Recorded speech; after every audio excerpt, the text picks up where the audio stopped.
Okay, well, happy Mother's Day.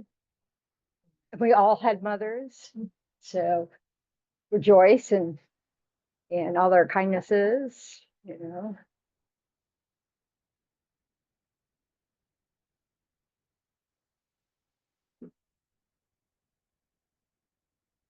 What's funny is even if something started as a commercial endeavor, like most of our Mother's Day, Father's Day, Grandfather's Day, Valentine's Day, whatever we come up with, it doesn't mean there's no meaning to them. They work as a marketing thing or commercial thing because there's meaning to them. We do want to have an opportunity or just a direct excuse to say thanks mom, thanks dad, thanks so um and our hope of course is to develop the habit of doing that every day, like just remembering that our parents sacrificed a lot for us, and even if they were terrible, if we're alive, somehow we made it. So we want to rejoice in whoever was our caretakers and be grateful. So our parents gave us life. Uh, Somebody helped us get through the years when we're totally 100% dependent. And more than that's the only way we could still be here. And then those of you who are mothers, I rejoice in your sacrifices because I can't even imagine parenting, being a good parent. You know, I was way too selfish and lazy when I was young, so it wouldn't have gone well. But and I just didn't ever have the opportunity. So there we go. So let's take a moment to kind of get settled in our seats, really feel our bodies sitting here.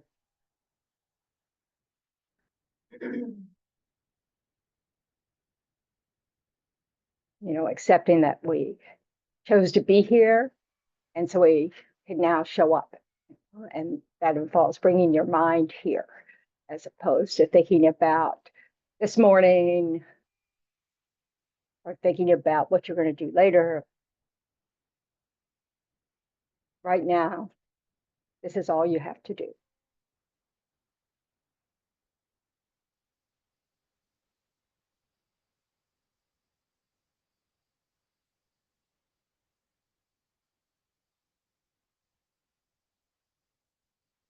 Allow your breath to release any tension in the body.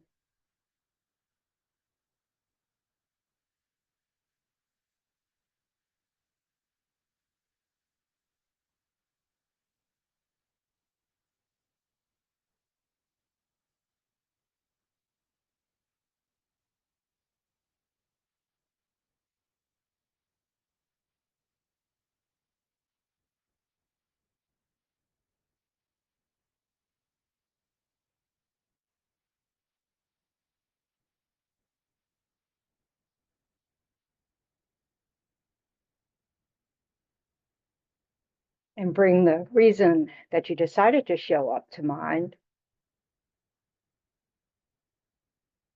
And based on that reason, set an intention to use this time well.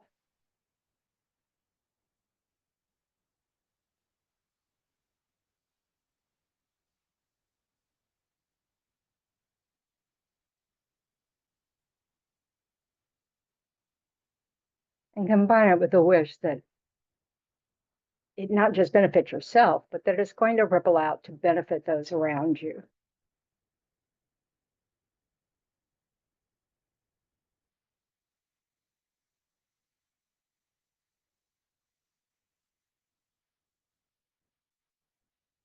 I always like to imagine the image of a stone falling into a lake, and you just see the ripples going out, and they keep just going out, and they can even reach the edges of the lake. And that's why we put our energy out there to be of benefit to others. It just keeps rippling out.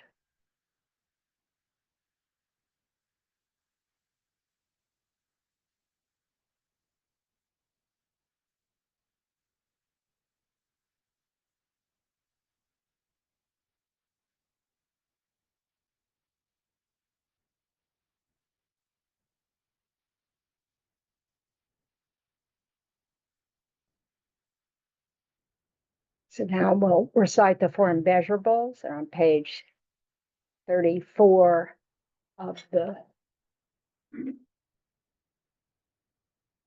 book, and they're on the screen.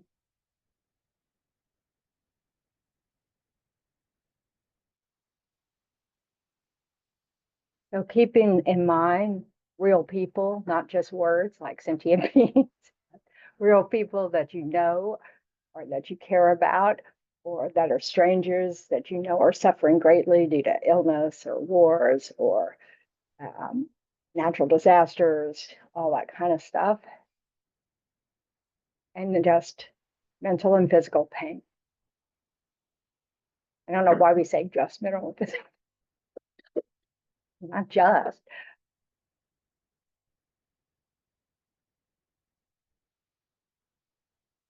May all sentient beings have happiness and the causes of happiness. May all sentient beings be free from suffering and the causes of suffering. May all sentient beings be inseparable from the happiness that is free from suffering. May all sentient beings abide in equanimity, free from attachment for friends and hatred for enemies. And then we'll recite the Refuge of Bodhicitta prayer on page 98.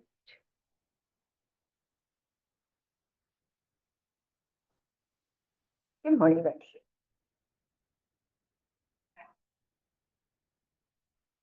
I go for refuge until I'm enlightened to the Buddha, the Dharma, and the Supreme Assembly. By the merits I create through listening to the Dharma, may I become a Buddha in order to benefit all sentient beings. I go for refuge until I'm enlightened to the Buddha, the Dharma, and the Supreme Assembly. By the merits I create through listening to the Dharma, may I become a Buddha in order to benefit all sentient beings. I go for refuge until I'm enlightened to the Buddha, the Dharma, and the Supreme Assembly. By the merits I create through listening to the Dharma, may I become a Buddha in order to benefit all sentient beings.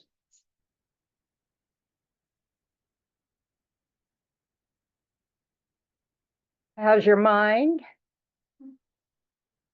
Venerable Tendron, can we have a prayer? The form of immeasurables instead of sentient beings, can we say mothers?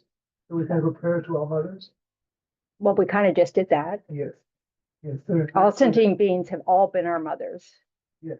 So this is a matter of trying to always remember the teachings. You know, we want to connect the dots. And so when we say all sentient beings, we don't leave out mothers. And in fact, it's an opportunity to remember that all sentient beings have been our mothers, because since beginning this time, we've been in this cycle. And so we've all taken turns being each other's mothers and fathers and sons and daughters and grandparents and the whole thing. So yes, it's always good to put all these pieces together, you know, that just like sometimes we forget that all sentient beings includes you, you know, we're part of that group and we're interdependent on that whole group. So and there's nothing weird about wishing ourselves to be happy. In fact, why not? It's perfectly natural. Why would, you know, and the whole point of the Buddhist path is to try to get out of suffering altogether. That will be happiness. So it's nothing to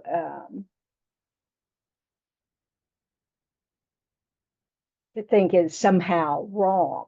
Somehow you're being selfish to want happiness. It's just appropriate. It's just it's wisdom.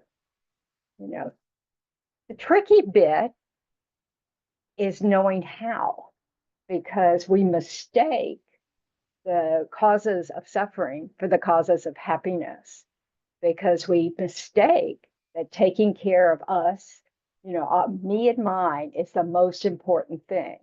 And that's mistaken. That's not how we become happy. So it's very interesting. It takes a little training to get our minds in a different place. Okay. So at the end, Steve, remind me again, and we'll make sure to dedicate the first thing to all the mothers. Okay, help me remember. Okay.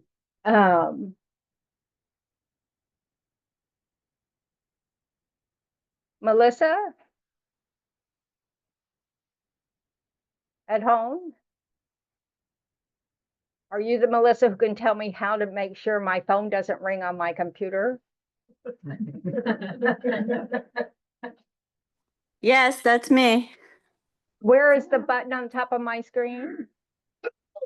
Or what do I have to go to? I'm gonna write out the instructions for you because it's Okay, gonna be thanks. easier. Yeah. Because I have to look online. I've done it before, but I will look online and I will write it down for you. Thank you so much. Sorry. No, it happened yesterday. Okay, I was will like- I will make sure that I write that down for you. Thank you very much. Okay. So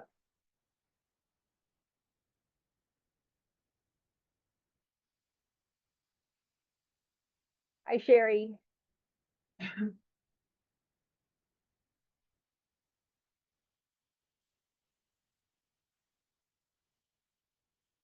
Okay, so we've been talking about the 7-point mind training. We're down to the 7th point. How convenient. So the point of mind training, this text is to help us really understand what kinds of actions and states of mind we're trying to abandon and which ones we're trying to adopt. You know, it focuses a lot on what we need to abandon because in one way, the things that we want to adopt are things that we also already do. We just want to do it more often. And we want to do it with a cleaner and cleaner motivation, you know, to try to remove our self-interest out of it as much as possible.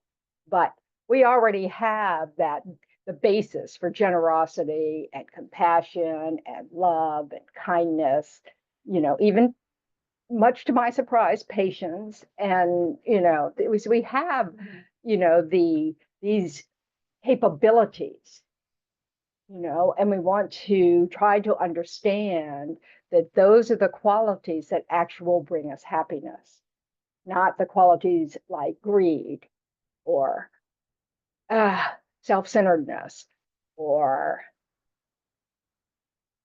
stealing, covetousness. I may say that just to practice how to pronounce it. So, you know, and that's very good news that these, you know, it's not like this is, you know, totally something we've never done before. You know, the basis for our ability to become a Buddha, we have, you know, so that's very good news. A large part of the basis is that we are empty of existing inherently, which just means we are not fixed, stuck. We're not, there's not some essence that is us that's permanent, unchanging, whatever. No, we're just a series of moments and we can change all the time. You know, so it's that freedom of changing is what allows us to take these basic good qualities and perfect them, allows us to take our disturbing emotions, our negative actions and speech and body and abandon them. So it's doable. It's just a process that takes time and effort. So, okay.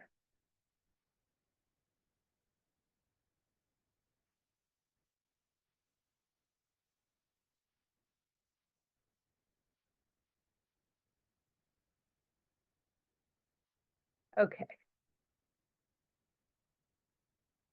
So every yoga should be performed as one. What does the word yoga mean?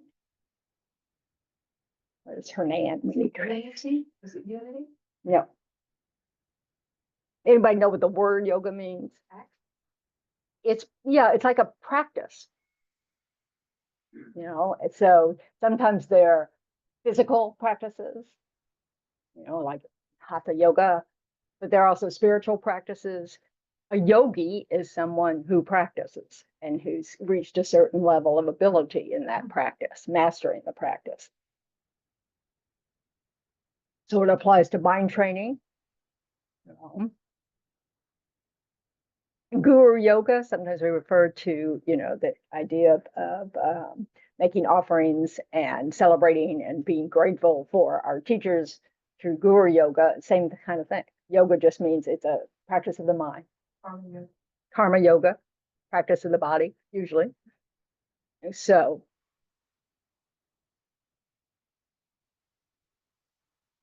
and it's trying to remember to apply this all day long.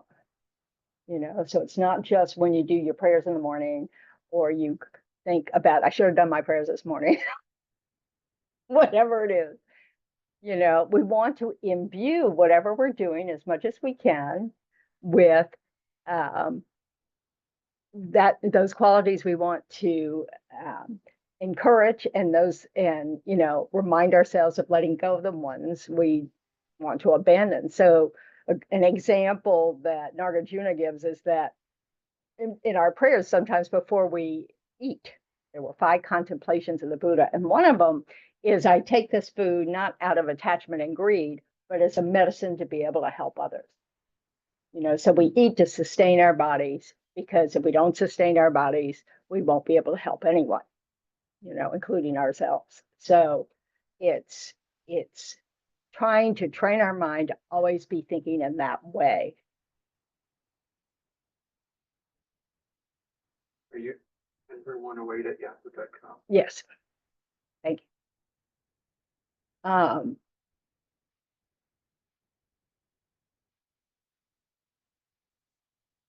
So there are 2 activities to be done at the beginning and end.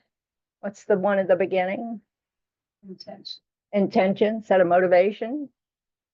Make it as expansive as possible. Not that you're going to do everything right today, but expansive in the sense that you want it to benefit more than just yourself. And at the end of the day, Affirmation.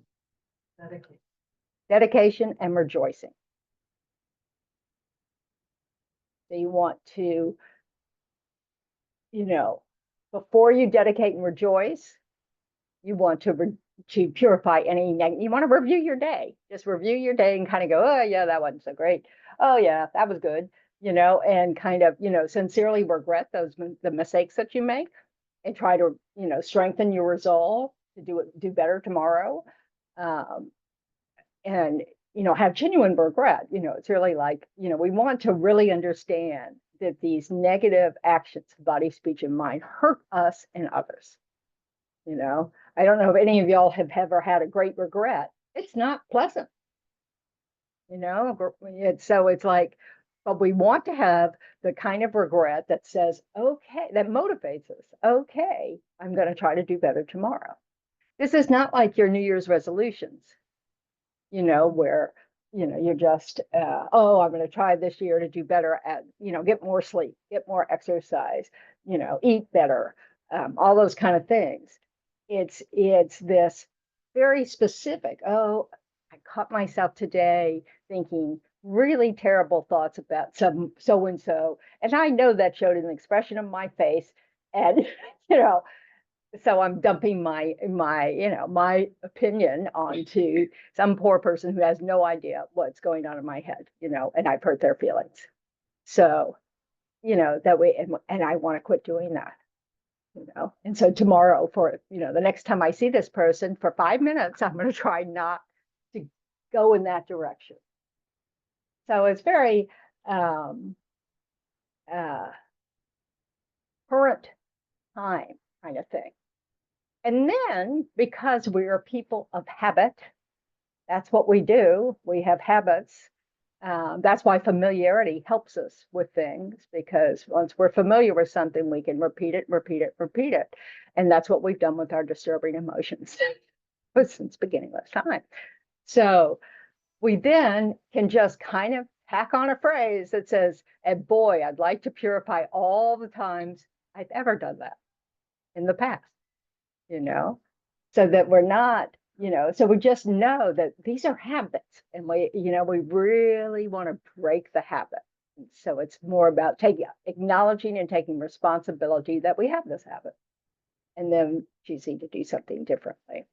And then we want to dedicate that our efforts, any positive actions, we rejoice in all our positive actions and everybody's positive actions, the whole world's positive actions, all the enlightened beings, all the teachers, everybody's, because we get some credit for that. And then, we dedicate any positive effects that are going to arise from those positive actions to benefit others. So that's what dedication's about. Train first in the easier practices. So you start with, kind of what you can do. Not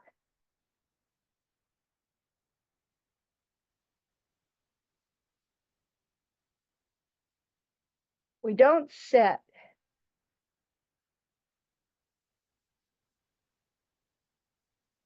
we don't set a bar that's too high for us to meet. That's why when we make a resolve in the evenings, we don't say for the rest of my life I'm never going to be impatient again. I can barely get through the prayer before I'm impatient. So it's just it's not that's not going to work. So you really want to start at where you are, and as things become a little easier, you stretch yourself a bit. Make sense? So His Holiness's example is, if you think that taking on the suffering of other sentient beings and giving them your happiness and virtuous qualities is difficult, do not give up. By training the mind gradually, you will become accustomed to the practice. This is why we say prayers that are so all-encompassing. I go for refuge, be able to benefit all sentient. We do all these prayers that include to be a benefit all the sentient beings. And even though we're not there, or we're willing to say, I'll take on all the sufferings of all sentient beings, and give away all my good qualities. That's often dedication prayers are like that. And so in the beginning, it's not that we want to say those words with no sincerity at all. It's just that we don't want to be intimidated by the words. We want to understand that we don't get what even that means. We want to have that thought in our heads when we read text, when we listen to teachings, we can, grab onto it and kind of go, oh, okay, I see how that might work. Make any sense?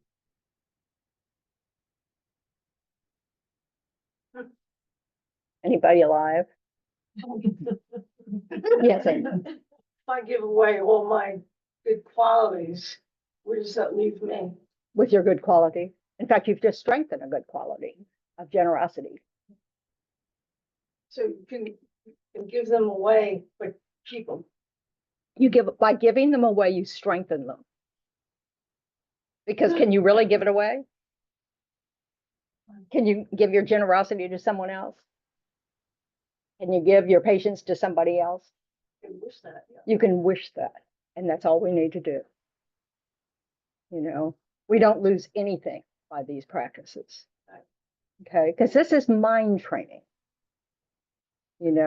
So that, it's just like a mother for a sick child and a father. I'm not meaning purposely to leave that out. It's just teachings are always talking about the mother. So, you really wish you could take their suffering away. You'd be happy to trade places. And this is that same idea. You can't make it happen. But if the opportunity ever was there that you could actually make it happen, you'd be ready. Because you'd already practiced the mind that really wants that. It's just, so we want to practice these minds because an enlightened mind can do it. Not in the sense of taking our sufferings away, but giving us the conditions to help us learn how to take our suffering away and find exactly what works for you. You know, so we, in the meantime, want to create the cause to have that kind of help from enlightened being. Too much, too little. Just right. Just right. Our fearless director. All right. Whichever occurs, be patient with both. This means, and this is harder, easier said than done. Whether happiness or suffering occurs, use both as means to achieve enlightenment or to improve your qualities of mind and to reduce your negative states of mind. So this is that practice of as soon as something that we don't like arises, to practice, this is an opportunity to work on my greed, my impatience, my, whatever, fill in the blank, my desire to kill that person for risking my life and driving like that. We have really stupid ideas in our head. So, we really want to instead be able to respond to whatever's happening, with some sort of kind of way of, let me make this meaningful and not just be a moment of anger or irritation or, whatever. Because what does that involve? That involves that understanding, that recognition that moments are not, there isn't a moment that's the end all be all. So any moment can be stepped back from and put in perspective.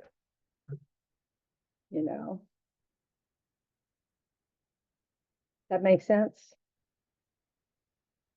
That's the key. Yeah, it really is the key. We hold on to events. I mean, you think of your mind when you were a teenager, and things really seem like this is a big deal, and your parents don't get it. It's like, no, you don't understand. My world has ended at high school or whatever, and it's like, we really feel it with our hearts. It's painful, because we really think our life's over, or we've met, happiness is finally here. This is the perfect person. I'll never be understood. Having 3 weeks go by, it's not true, but it's it's this. We have this habit of inflating pleasant experiences and inflating negative experiences all out of proportion. We exaggerate them, and as soon as we exaggerate them, it's a wrong consciousness. It's not a correct view.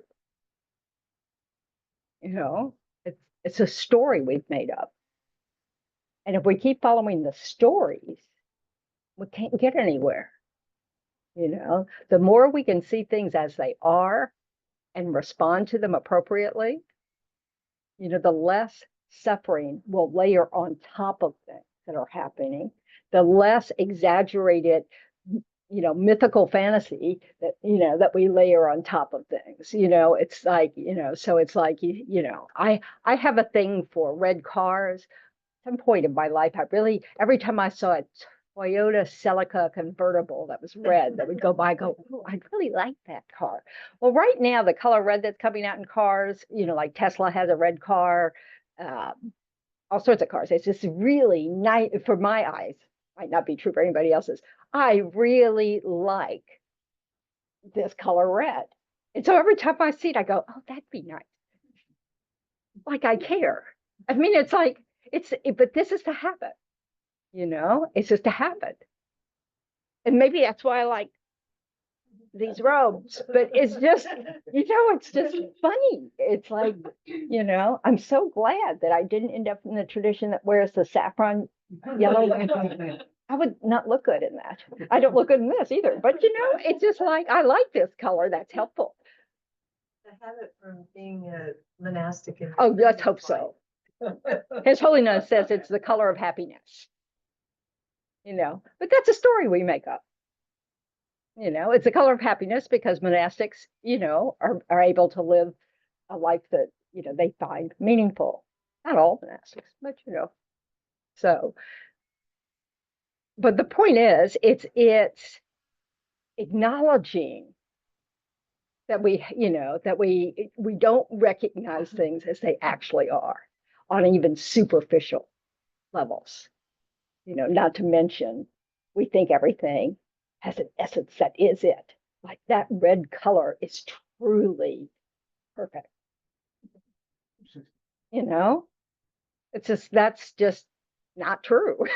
On any level, that's not true. But we really project that onto things,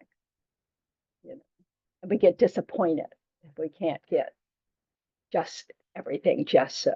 So we want to work on that. Guard both at the cost of my life. So yeah, guard both at the cost. I just don't know if I'm looking at the same translation. So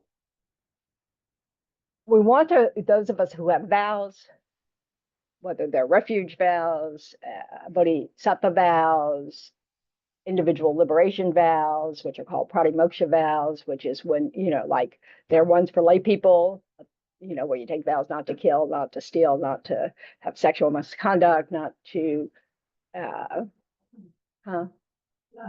Why not to be intoxicated? Okay.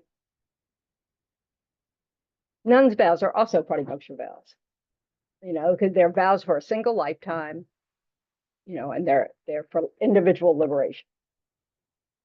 Tantric vows and bodhisattva vows are life after life after life. So they're not pratimoksha vows. So, and then we also want to protect the commitments to mind training, which are all these things we've been talking about for the past 5 weeks.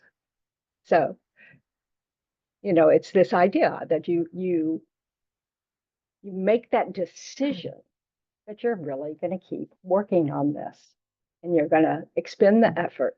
You're going to try to understand it at deeper and deeper levels. You're going to be able to recognize when you have a thought and you kind of go, oh, I recognize that. That's all about me and what I want, or whatever. So we want to, not, obviously we'll make tons of mistakes, but it's this, we want to keep that desire for working on our minds alive. And a way to do that is to, some people, like when they have bodhisattva vows, they read them every day so that it just reminds them how they want to act, and this is the same way with this. You read them, you read sections of them. Oh, yeah, that's right. I'd really like to live more like this,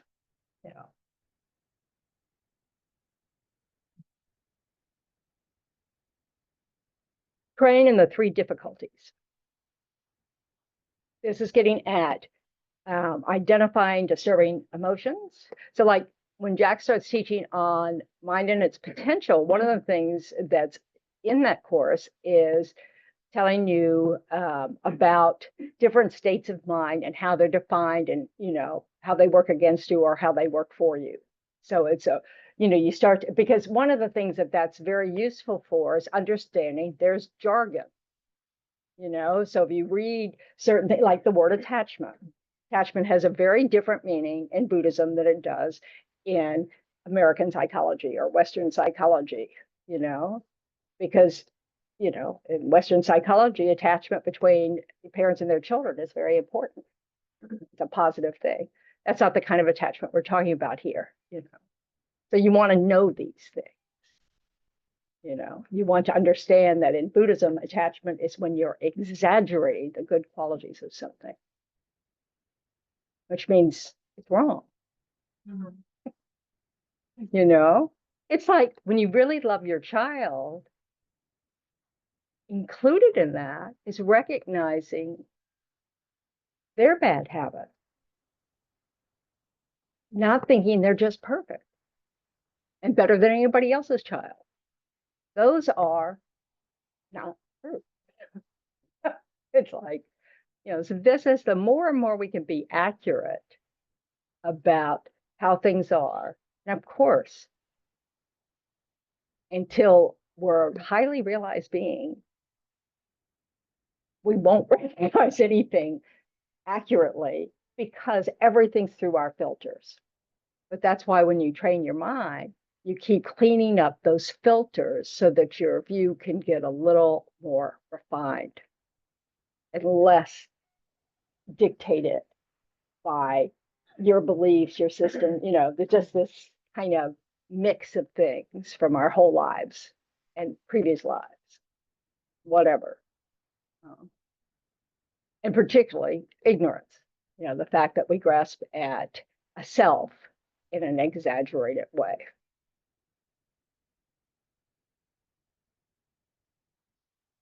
And when we identify disturbing emotions, we also want to reflect on the faults of disturbing emotions from every angle we can find.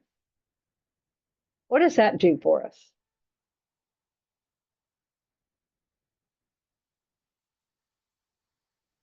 It kind of breaks down the validity of it, so you realize they don't have too much substance. They don't have too much substance. Breaks down their validity. Yeah. I was going to say, it helps us to not repeat that action again. It helps us not to repeat that action again, because this is basically creating a list in our mind about why this state of mind is not helpful. It's not skillful. It's not going to get us where we want to go. And we really do need reason, because when there are tough moments, you want to be able to get beyond just gritting your teeth and not doing anything. You want to really be able to kind of go, oh, because blah, blah, blah, blah, blah, blah, blah, blah, blah. Things that mean something to you. That's why it's not like you don't want just to take the words from a text or from the scriptures or whatever. You want to come up with your own meaningful list, So you can say, well, I know what it feels like when someone yells at me. I don't like it. I know what it's like to be afraid. I know what it's like to, feel like I'm left out, all these different kinds of ways we feel when it feels bad. And we know that other people are sometimes the condition for us feeling that way. And so we don't want to do that. We don't want to do the same thing to others that we don't like, the old golden rule. So but having reasons that are personal will give them much more power. So that because there'll be an experience that you don't want to repeat.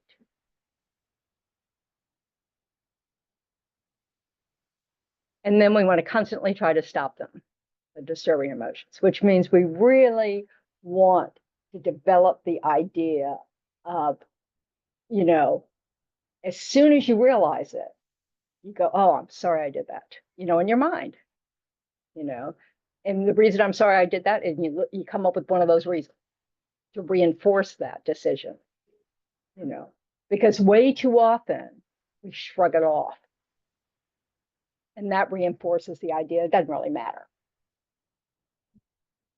And the only reason it really matters is because you're trying to train your mind. You're not trying to do that. Yeah, you're going to get away with a lot of stuff in the world. You won't lose every friend with everything you say, but the world's not as nice when we're not trying.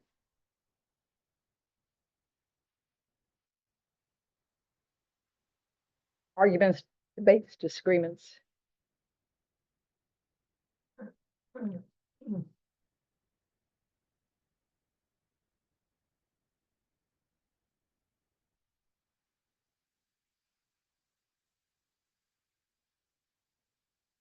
This is telling us that first, it is difficult to even remember the antidotes to the disturbing emotions. You'll be talking about antidotes, right? Or is that in transforming problems? I don't. We'll start planning. I've been writing some things down that I'll be talking about, but it's only one class. It's only one class. Well, the first one, and then Venerable Tendron's Oh, coming good. for a while. Okay. Yeah. So good luck. Don't expect to hear the whole thing in that first class. It's a brief introduction.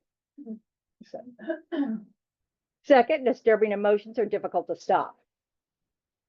Everybody know that already? So, and third, it's difficult to cut their continuation. So this is, this is why we have to be kind and gentle with ourselves and not go, God, stupid, you did it again. Of course you did it again. You've been doing it since the beginning of this time. This is going to be hard to stop. But if we make effort, it becomes easier. So it's a matter of just putting out the effort. And then guess what happens? You feel better about yourself. And that helps you keep doing it. So it gets easier. Yeah, Graciela. Well, I was reflecting that I have difficulty saying no. So my brother called me, something he wanted me to do for him. And the first thing I thought, oh, about him. And then I thought, right. And then I thought, oh, this is my opportunity Yay, to you. practice and to do it better. I didn't do it well, but then I called him back and I said, this is exactly what I want you to hear. And then he thanked me. I don't know how much he meant it, but because I was Assume the best. right, but I was telling him no. And I felt so much better because it was the right thing to do at the moment. And so, Rejoice. practice, recorrect, try again. Try again. That's all it is. You can't get where you want to go without the practice and the mistakes. If we don't do it because we don't want to face how often we have trouble doing it, we'll never get there. It's cause and effect. It's pretty straightforward, but it's not easy. It's really not easy. So you have to give yourself that space that accepts, well, at least I noticed I did it. I'll keep working on it. And then you get to the point where at least you don't open your mouth. That helps a lot. It really does. It helps a lot. You don't stop there because you really do want to work, because it's mind training. So you really do want to work on that mind. But if you can get yourself to at least not say anything or not walk off in a huff, those are big steps. Because we communicate with our body, we communicate these ways. So we really, we certainly do it with speech, but we really want to be able to get to the point where at least we don't add another layer to the action. That we recognize, I'm not going to follow this thought. It came up, but I'm not going to follow it. I am not going to just demonstrate my impatience, my frustration, my disgust, my anger, my whatever. And then you go think about it, so that you can look at it and go, why would I react so strongly to this statement or this action from someone else? Why would I want to do that? Because other people make mistakes too, and other people don't have any tools to work with them.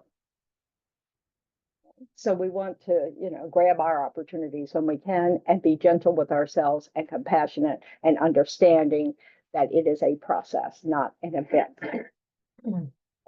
And just because you do it really well one time doesn't mean the next time you'll repeat it. So don't set yourself up by thinking, well, now I've got this.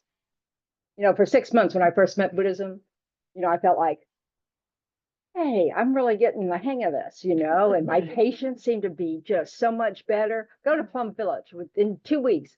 I just cannot believe the selfishness of these nuns leaving their dirty cups in the sink. Guess what?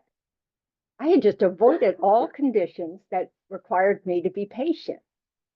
And now I couldn't. Now I'm living with a whole bunch of others. By all these other rules, by all these other things, and I thought, yeah, I haven't changed at all. I've just controlled my conditions to not be in any difficult circumstances. Don't tell me how I managed to do that. But anyway, so we really, it's, it's humbling, but it is worth being humbled, because then you can truly keep working on it and make genuine changes. And your suffering goes down. When you quit hurting people, your suffering goes down. Which means we're hurting ourselves at the same time when we do these things.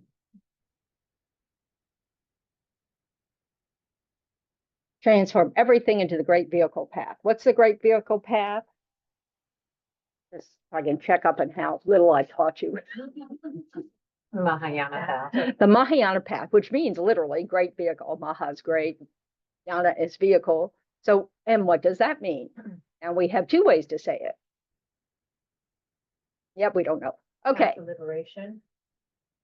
beyond liberation, enlightenment for the benefit of all sentient beings. The great vehicle path, the goal of the great vehicle path is to reach full enlightenment, complete enlightenment, Buddhahood, in order to be able to accomplish the welfare of others, to benefit others. Because then you can truly teach others, guide others, knowing precisely what the right thing is at the right moment, That's what Buddhists can do. So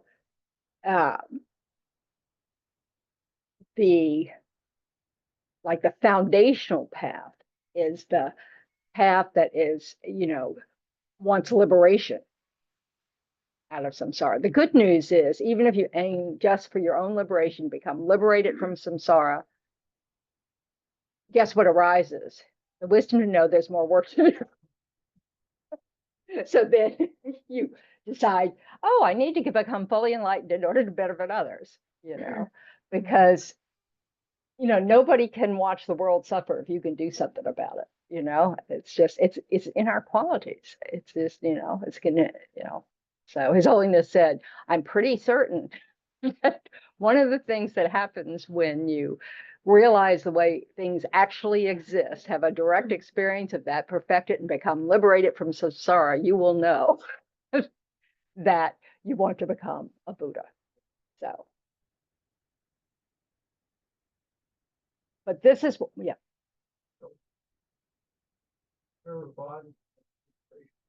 They then move forward to the mind of Mahayana. What did I just say? What did I just say? Can you tell me what I just said? I'm not sure. I'm going to ask. No, you completely changed the sentence around to something, So if I say that when someone's liberated, and that's what they were aiming for, just liberation, Right. that within that wisdom that's there, they'll know there's more work to do, and then aim for Buddhahood. How do they do that? They enter the Mahayana path. But they've done a big part of the work because they're liberated from samsara. So they don't have their disturbing emotions get them in the way. They just need to practice the mind that wants to benefit all sentient beings, that believes that you can become completely enlightened to benefit all sentient beings. So yeah, they get but it's so it's a slower track supposedly, because you have to go back and accumulate lots of merit. But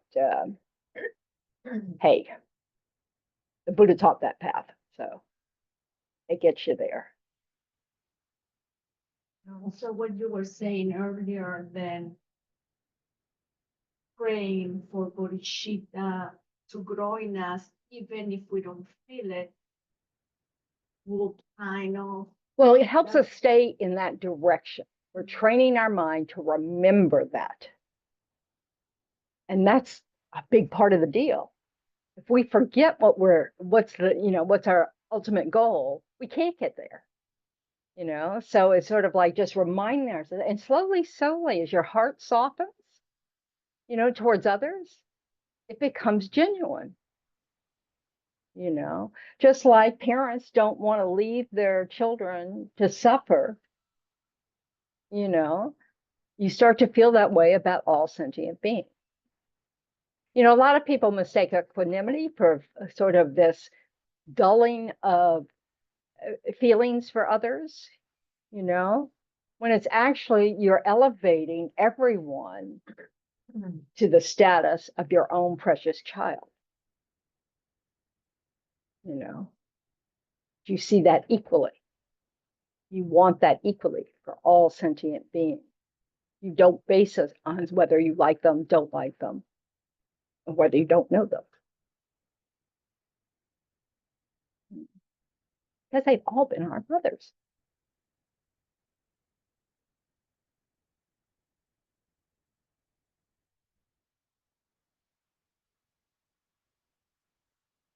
And the more that we practice that mind, when we start to actually have, we might not have uncontrived bodhicitta where 24/7, our mind, everything is under the influence of wanting to become enlightened for the benefit of all. You know. But even before reaching that level of training, you know, that is, you know, the more your, you know, as your heart just softens, you know, where you see situations and that you have compassion arise for someone you never thought it would, you know, so you've expanded your capacity and that just keeps growing. You know, if you keep working at it, it grows and it grows a little more and it grows a little more.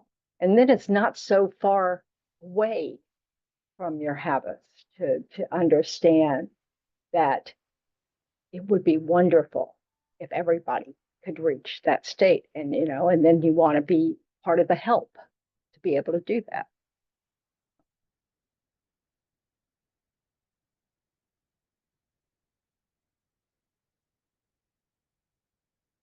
Okay, that's okay. So this is in that category of valuing and encompassing a far-reaching practice. So bodhicitta is a far-reaching practice. Anything like the six perfections are sometimes translated this way. You know, it's a far-reaching because you want to do it for the benefit of all sentient beings.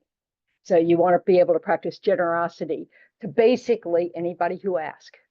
You know, when you go through this list of things of who should you give to, and at the end of this long list, it says anybody who asks. That's a process. And have anything to do, whether you think they need it, has to do with if they ask.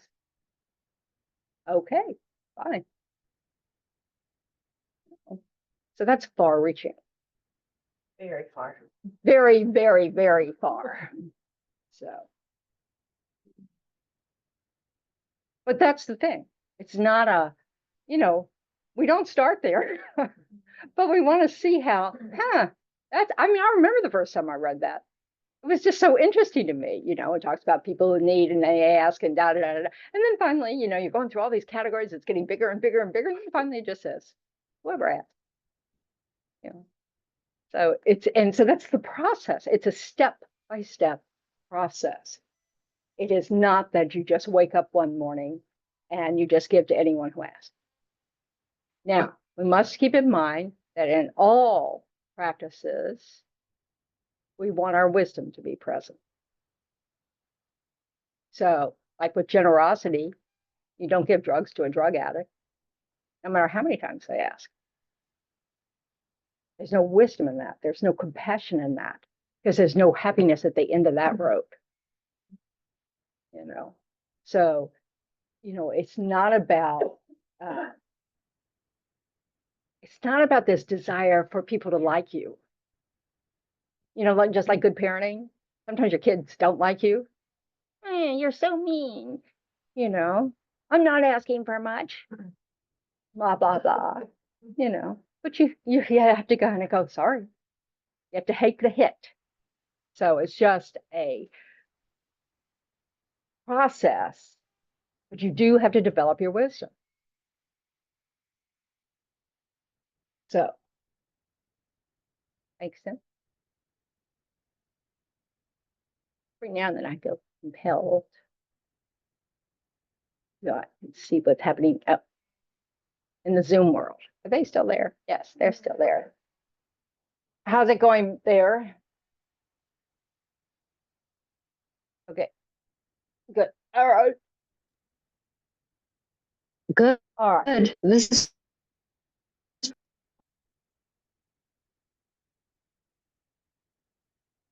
Okay.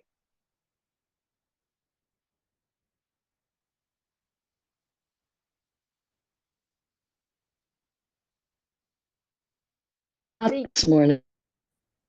I'm sorry, I can't, somehow that's not coming through.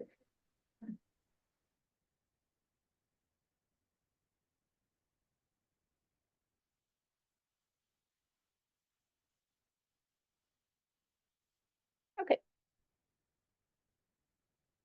Technical problems of so unusual. Okay.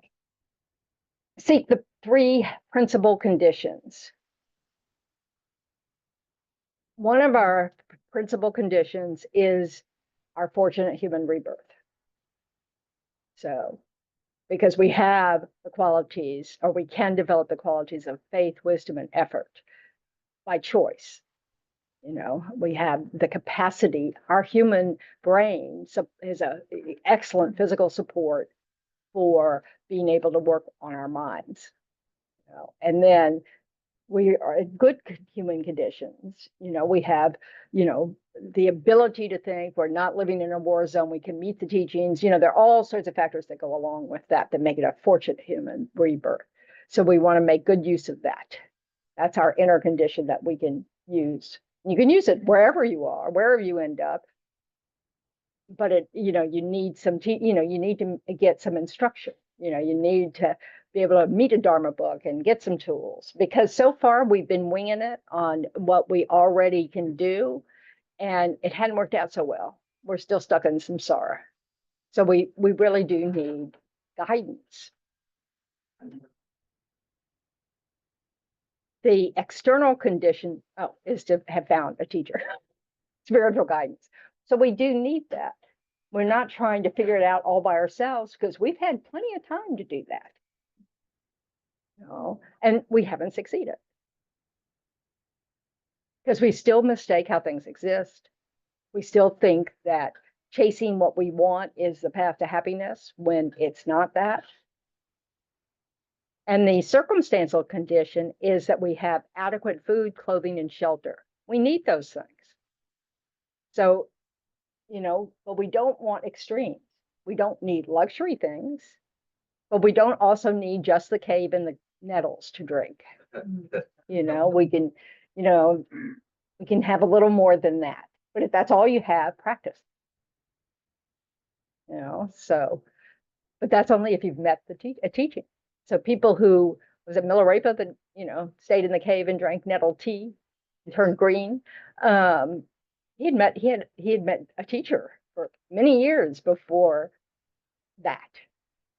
So he knew how to meditate. He knew what to meditate on. He knew what, you know, what he needed to develop in order to be liberated and become enlightened. So that's why it's not smart. You know, I remember one of the warnings when you ordain is don't give away everything you have, because no one's going to support you. So, you know, it's not like you can get a job right away. You know, so you need resources or benefactors to, you know, get you to a certain state, you know, especially in the West, because we don't have a monastic system like the Tibetans do, you know, where they gather together and they just pool their resources and take care of each other, and, you know, and live meagerly if necessary. You know, so they had to cut down a forest when they moved from Tibet to India and grow food to be able to sustain themselves, grow corn, I think. Then purify the coarsest ones first. That in there. Yeah. Oh, I see it. So this is getting at the, you know, the really strong negative disturbing emotions. You know, this always reminds me of someone who like abuses someone else.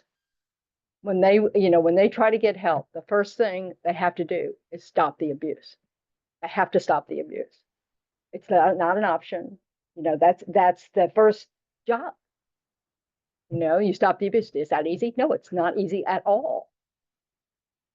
So if we have disturbing emotions like anger or resentment, hatred, blah, blah, blah, really strong, well thought, you know, negative feelings about someone or a group of someone's or whatever. We have the habit of responding in anger a lot. If we all that's we need to work on that first because we're doing a lot of harm through that disturbing emotion. Can be greed. People do a whole lot of harm through greed.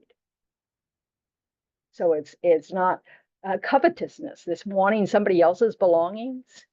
That leads to all kinds of harm, like, you know, and that can be based on greed. It can be based on just self-cherishing, you know, just, oh, I want that, so I will take that.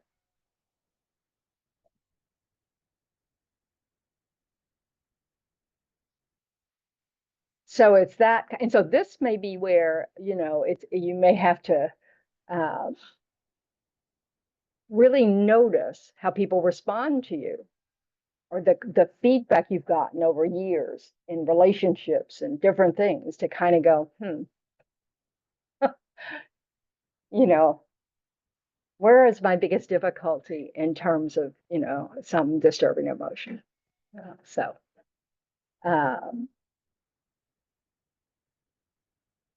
ironically, it can even be something like you're so self-loathing that you don't get out of abusive relationships. You know, so those kinds of things. You just because, you know, because it's not compassionate to stay with someone who's abusive. You know, it doesn't help them at all. Certainly doesn't help you. And you can't be of benefit to others because you're being controlled by someone else. So it's, you know, these are the, so we want to look at that and tackle those things first. And that means you do spend an awful lot of time on that. You just don't open your mouth or do anything. Because of course you don't get control of your anger. Like it just doesn't arise anymore. No, the anger rises, it continues to arise, but you shut up and you don't physically do anything. You know, you don't attack someone, you don't stomp off, slam doors, break things, break people. You know, that makes sense. And you get help.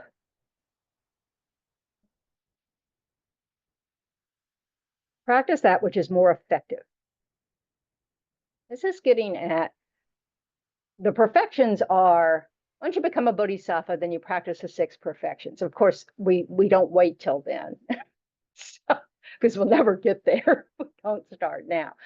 But they're generosity, ethics, patience, perseverance, concentration, and wisdom.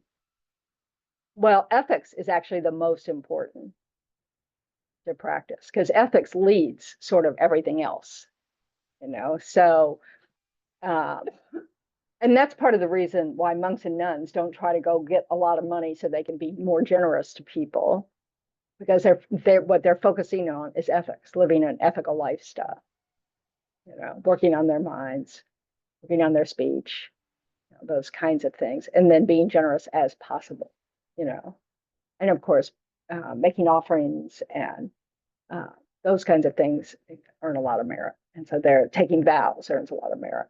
So.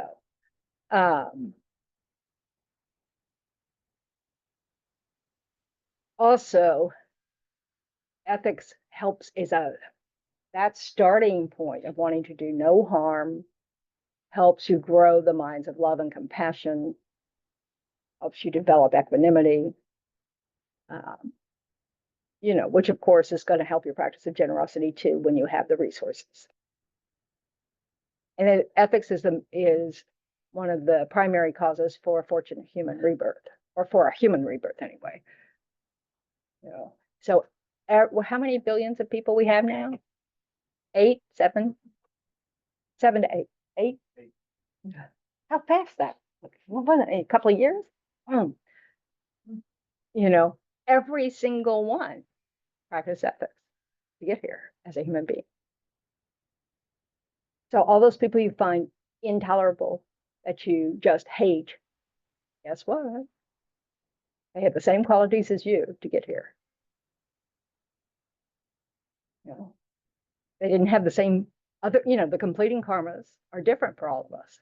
What else ripens, what kind of parents you have, what kind of country you live in, all those kind of things. So anyway.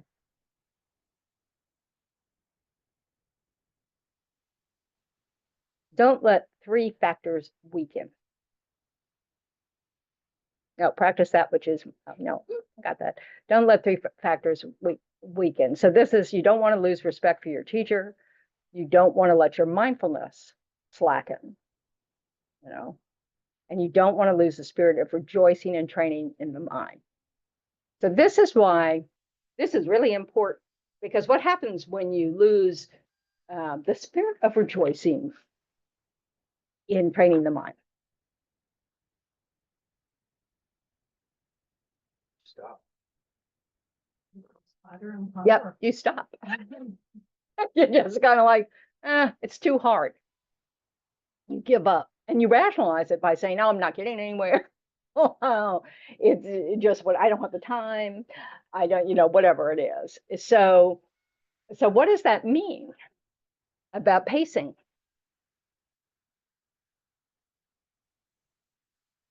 I would think you want to stretch a little, but not too much. Would anybody agree? Huh? Stay in the middle. Yeah, you kind of stay in the middle. You stretch. We've got to stretch a little. We have to extend ourselves a little. And then if we realize that was too far, we give ourselves permission to stretch a little less. Then when you stretch yourself a little and you get home going, I could have done a little more. We stretch ourselves a little more. We pace ourselves. We kind of watch, we observe, realizing, it turns out I could handle that, so I'll keep doing that. It's just as simple as when you volunteer for something. And if you over volunteer, you quit. Hence why there are usually only 2 or 3 people at any Dharma center that work for years for the Dharma center. Because people, when they're beginners, they volunteer for everything, and then you never see them again after whatever period of time it is, because they've gone too far. What's the other reason why? What's the motivation sometimes? It's not clear. It's not their only motivation, but what can be underlying that of overdoing? Attachment to reputation, trying to sort of buy your way in to feeling part of a group, by being willing to I'll do anything, so you're not looking carefully at what, and so what does that say about what you're thinking?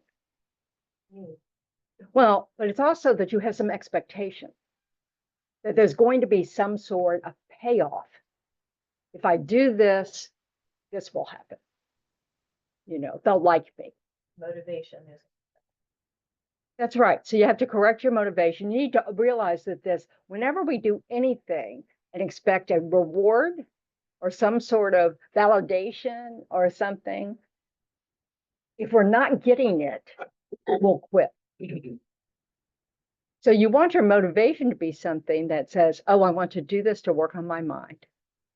I want to learn how to do this because, whatever. I remember one time I fell when I was at a retreat at Thich Nhat Hanh's, and hurt my knee. And the way to the meditation hall was up a hill. So, it's like, it was really, I'd have to go, okay, just go.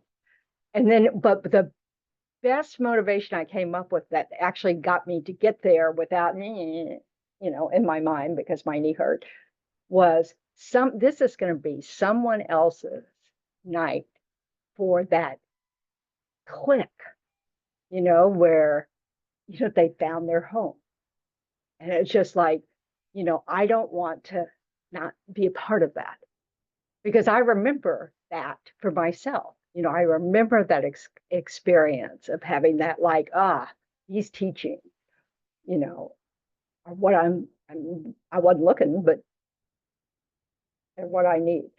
So, you know, it's like, so you can, you know, and that's, you know, so that's the way we want to try to train ourselves to think, to just not, it's not about what you're going to get in return. It's how you can fill the space with your own energy, positive energy, your generous energy, you know, not just, you know, whatever. I don't know. Does that make sense? But that involves pacing. When you realize, you know, you're like on Sunday mornings, you're going, no, I really don't want to go. Just do, you know, you may have been stretching yourself too far. So you might need to take a step back in some way so that you don't quit altogether, but just so that you just, you know, you don't develop a negative mind about what you're offering, you know, because then you start regretting a virtue, and that's not a good mind to have. So it's so pacing yourself, and in not beating yourself up, going, oh, I shouldn't have done that, blah, blah, blah. You know, you just you know, start again. You know, um, you know, you try not to break your commitment to showing up for something, but you just try to, you know, say, okay, I'm not going to be able to do that any longer. That's too much for me, or whatever. The best thing you can offer a Dharma center is the answer no, when you just don't want to do something or can't do it. Because relying on people who really don't want to do something fails. Because eventually they don't show up and you don't have any help. You know, and you're sitting there going, well, I would have planned for someone else if I'd known that they're just going to disappear. So this again is wisdom in our generosity. You know, we really need to notice that, oh, you know, I'm starting to get irritated.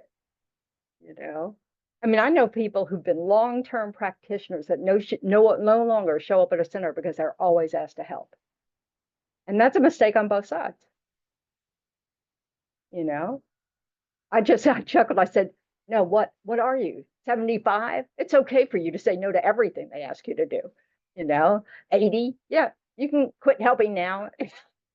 Please come back to the center. Oh, so because participation is a big part of what we need, is, you know, that's what creates community. So it's really funny though. I mean, because Dharma centers always need it, always. It's a given. So just like all nonprofits, you know, it's like, us, help us, you know, but we have to, so the people running the show have to also recognize, you know, and check up. Are you doing too much?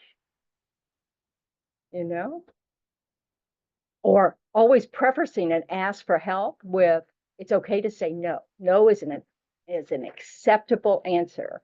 And then when someone comes up to you and says, I really need your help, we have no one, can you possibly do it? Then you know that they mean it. Is it, you know, and then you could say, yeah, this is a one-off, I'll do it. So, anyway. The moral of the story is you know, volunteer, make sure you're capable of doing it, and you can stay with it. And if you can't stay with it, to fess up. The sooner the better. Just say, you know, I thought I could do it. I can't do it. You know, that's perfectly fine. Rebecca's over there going, please don't say no. No, I'm saying you don't have time and you have money, that helps. Money is, yes. You can buy your way out of volunteering, trust me, you know, because, you know, we, you know, nobody supports us except us, you know, we are the funds of the center, is, you know, anybody that walks through that door. It's not anybody else. There isn't some umbrella organization that supports us at all. We support them. You know, so it's, you know, just so you know. Because obviously, if the community doesn't care enough to give to be able to keep the doors open, they won't open. And that's, you know, cause and effect. Pretty simple. Oh.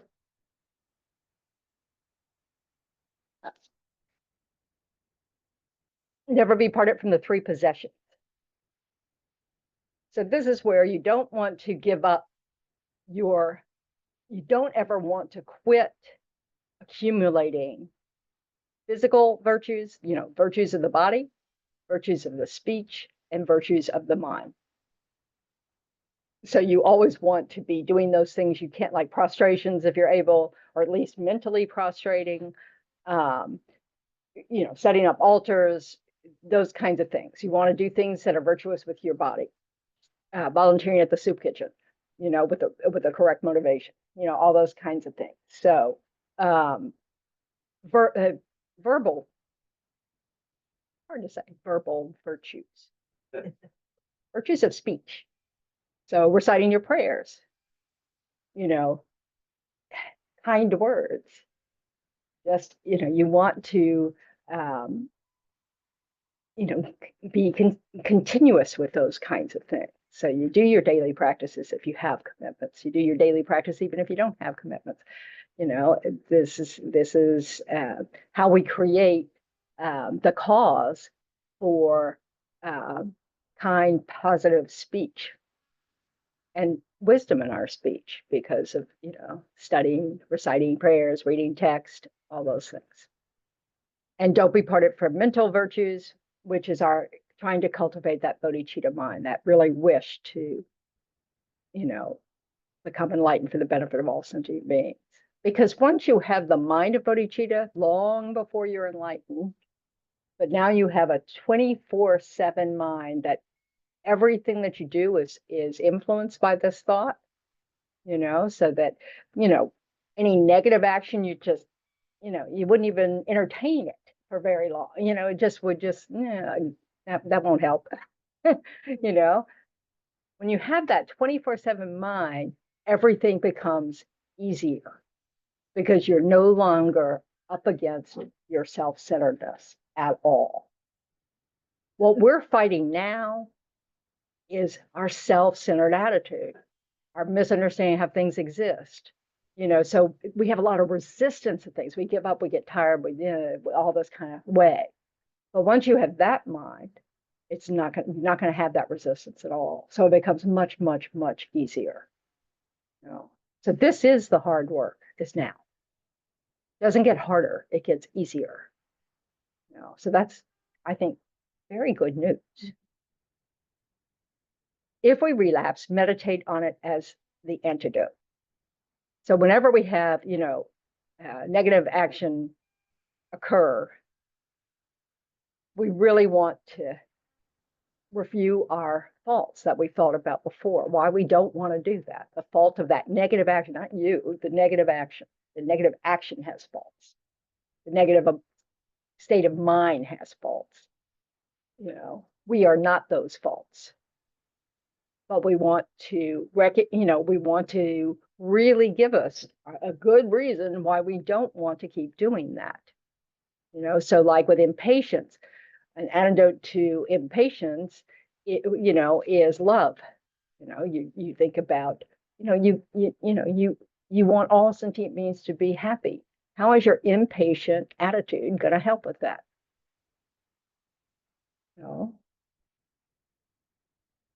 So then you can actually go another big step, when we stretch ourselves a little, we practice Tonglen. We say, may I take on all the suffering from all sentient beings who've ever done this action,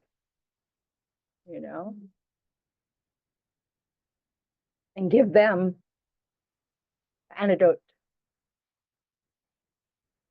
So this is the way, for one thing, we kind of need something to do. When we're trying to stop an action, we need to replace it with something, So we just, so we have a response. It's just not the one we're habituated to, so that can become the habit. Oh no, I want to say that or do that or think that, I want to do this. I want to do that. So you can have a replace. And when I quit smoking, I carried a paper book, back book everywhere. So I never felt like I was waiting. I read paperback books at red lights. So, you know, it was really helpful. So, okay, I don't have to torture myself. I'll just read another paragraph. Do you know how wonderful it is to have oxygen again after smoking for 20 years? Yes. I'd be delirious. You know, just like, whoa. Yeah. It's pretty sad and demented. Okay. Where are we? Do. Don't, oh, don't, no. Okay. Engage in the principal practices. This is, study, meditation, and doing virtuous deeds. So we need to continue studying. We need to reflect on that studying.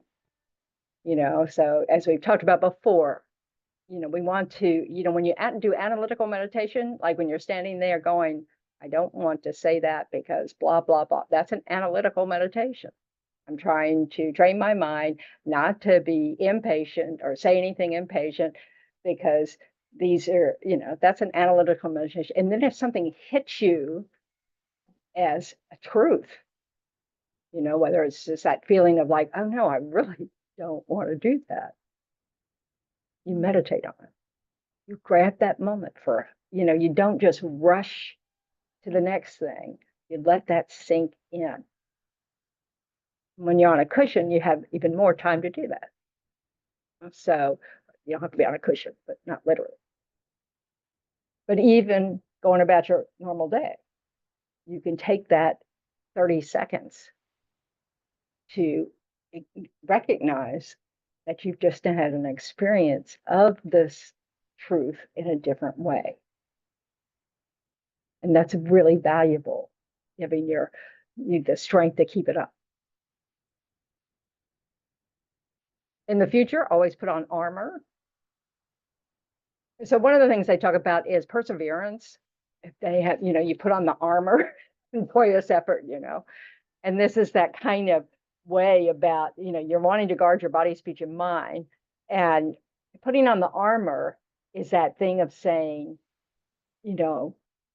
I love myself enough to want to protect myself from my negative habits of body, speech, and mind. And so we armor ourselves to make us even stronger to be able, and then our love for others is part of that armor. I really don't want to hurt others. So you're getting yourself, and you're developing that confidence, that comes from your understanding of the teachings, of the advice, and really feeling like it's true that I will alleviate my suffering if I'm, guarding my body, speech, and mind and not harming others. So, okay. And the next one's long, so we'll wait.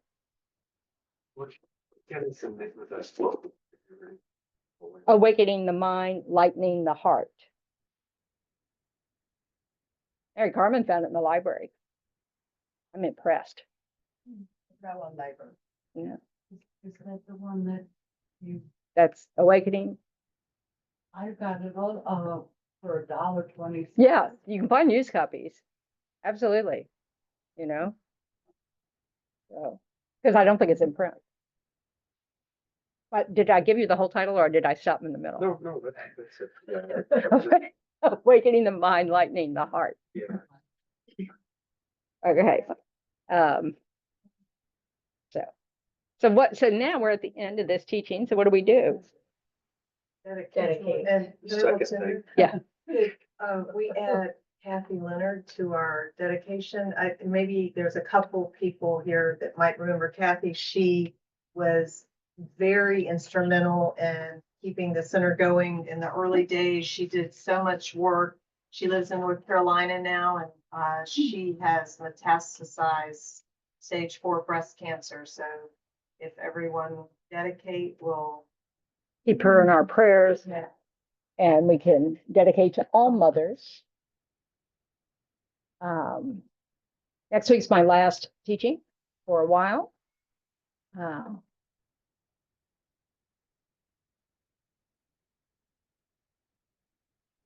I'll try not to be sad about that. I've already asked her to come back.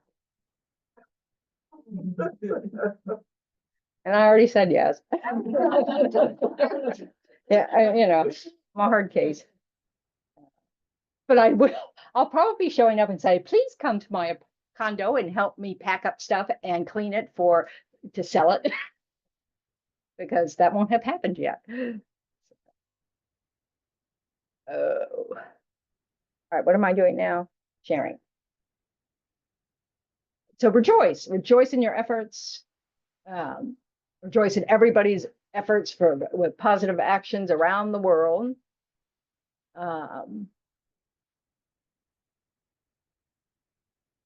Okay, if you walk out during dedications, I'm just for your information, just for knowledge sake, it's always good to dedicate on your way out, just in your head. You don't want to miss that opportunity, you know, to just dedicate, because you're dedicated by dedicating the positive things to enlightenment, especially to great enlightenment of all sentient beings. The merit won't exhaust until all sentient beings are enlightened. So it's a really good habit to have. So just, you know, you still get up and go to the bathroom if you need to. You don't worry about that, but you just want to dedicate. You don't want to miss that. Are you sure you're not also doing Thursday and Sunday? Yeah, I'm doing Thursday. Oh, I thought you said today. So No, next Sunday. You're not listening.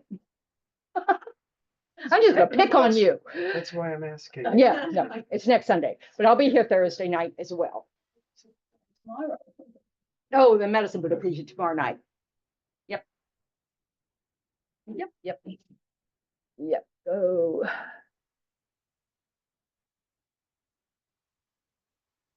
It's on page 246 of the text.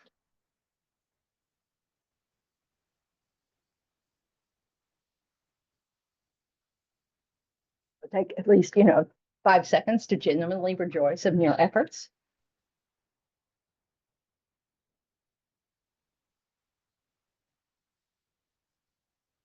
May all beings everywhere, plagued by sufferings of body and mind, obtain an ocean of happiness and joy by virtue of our merits, particularly all the mothers, Happy Leonard, and all those suffering. May no living creature suffer, commit evil, or ever fall ill. May no one be afraid or belittled, with a mind weighed down by depression. May the blind see forms and the deaf hear sounds. May those whose bodies are worn with toil be restored on finding repose. May the naked find clothing, the hungry find food. May the thirsty find water and delicious drinks. May the poor find wealth, those weak with sorrow find joy.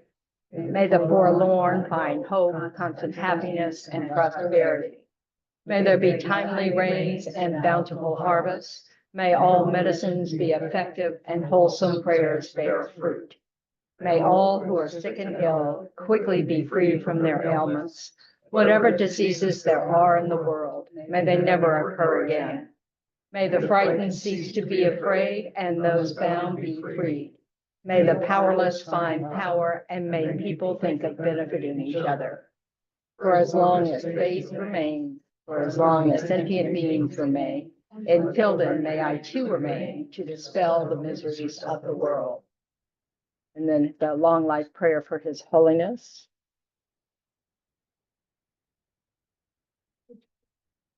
(244). In the land encircled by snow mountains, you are the source of all happiness and good. All powerful Chenrezig Tenzin Gyatso, please remain until samsara. And then page 234. There should be a pasted in prayer for the return of Lama Zopa Rinpoche. If not, I apologize. It's always somebody, fearless teacher, an assembly of the children of the victorious ones, Shravikas and Pratyeka Buddhas, victorious Losam father and sons, along with the lineage masters, all the objects of refuge of infinite lands, please bestow the virtue and goodness of accomplishing holding and spreading the Moody's precious and complete teachings through explanation and practice. You wore the armor of patience that's never discouraged. Powerful, venerable Guru, to you I make request.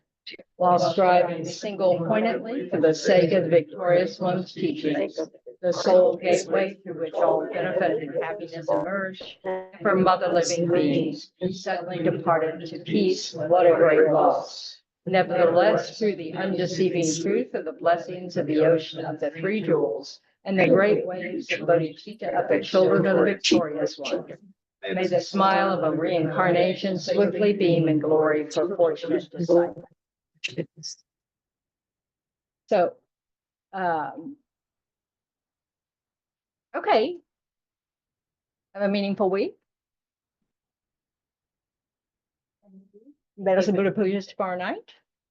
We also Zoom it, so when the technology goes right, it's not a promise, it's a hope. So anyway, thank you at home, everybody at home. Thank you. Is that all I've got? Just, yeah, I put it all up on. Okay. Yeah. Yeah. Everybody take care. Have a meaningful week. Thank you. Thank you so much, Venerable. Thank you, Venerable Tendron. Have a good week. Thank you, Bye, Venerable. Terry. Thanks, John. Hi, Melissa. Bye. Hi, Matt. Margaret.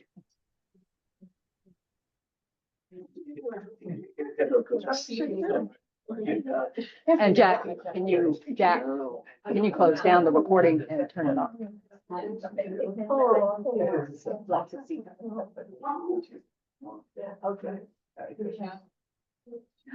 Anne, has Anne already left?